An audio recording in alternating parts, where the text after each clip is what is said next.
Okay, thinking a little bit more about this, we have this whole system that's based on laws. And probably a lot of people would say, well, you couldn't have a 12-year-old representing a 6-year-old because the 12-year-old wouldn't know the laws. But the 12-year-old would know how the 6-year-old feels. So first of all, what is more important, how the 6-year-old feels or what the laws are? I guess I would want to find some balance between the 6-year-old's feelings and the reason for the laws. Now, the 6-year-old might not be able to understand reasons for certain laws, and the 12-year-old might or might not be able to, but let's say that we could find a 12-year-old, and I believe we could, who's capable of understanding the reasons for the laws. And then that 12-year-old also has the option to watch my videos and to study alternative ways of living rather than just the ways that her parents and grandparents lived and the ways that the people who wrote the laws in her particular part of the world lived. One thing to keep in mind is that laws can and do change, except perhaps for like what we might call the fundamentalist religious laws. For example, when that guy was telling me that the Quran supposedly is a book of laws that were written by God or written by Muhammad through the angel Gabriel, that supposedly was telling him what to write based on what God was telling the angel or something. But anyhow, so let's take the law that said, it's on my website somewhere, that said something like, in order to vote in the United States at the beginning of the country, you had to be I think you had to be a white male landowner to vote. So in other words, you had to own property, be white, and be male to vote. Well, obviously those laws have changed. So why did they change, and what was the process by which they changed? But the important thing I want you to remember is that laws can and do change. And maybe or maybe not they're based on the needs of the people. But which people? Are they based on the needs of the 6-year-olds, or are they based on the needs of the 6-year-olds' parents? Or are they based on the needs of the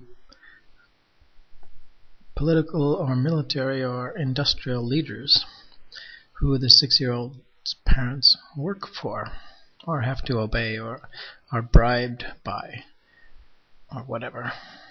When I say bribed by, in other words, like they're offered these comfortable positions in society and offered salary and benefits, like this Muslim guy was saying that if you are a imam, which is something like a priest in Muslim religion, if you are an imam, then you get paid and you get benefits and insurance from the Islamic Society of Bosnia. But if you just open up your own little religious like mosque or center or whatever, and you just want to preach the word of Allah, then you don't get all these benefits from the Islamic Association or the institution which regulates exactly how the Islamic laws and rules, etc., are, like, shall we say, passed down, or are like kind of forced into the younger people.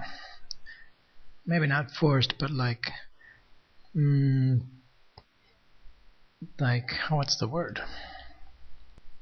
Something like people are soaking up all these beliefs and traditions and rules and blah blah blah. Kind of like a sponge that you keep pouring water onto.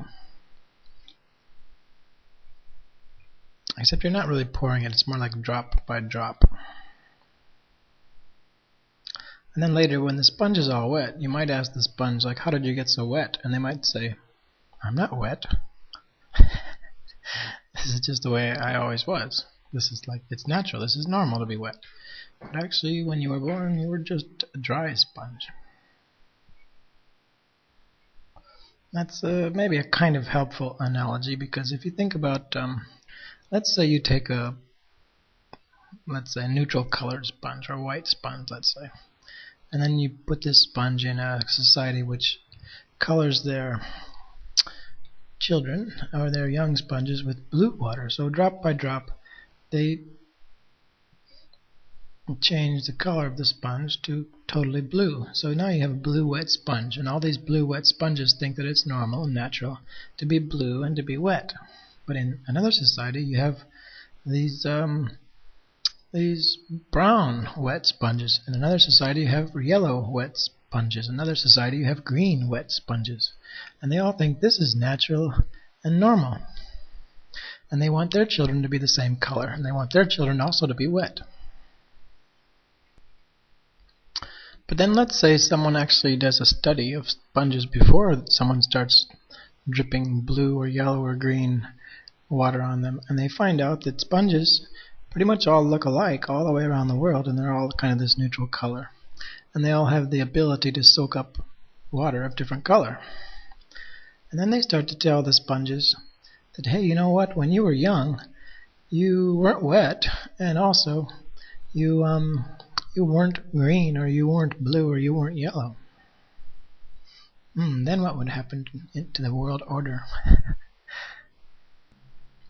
So to kind of help you make the analogy to my philosophical political beliefs, then it's kind of like I'm telling the kids, you know what, you kids, you're all alike all around the world.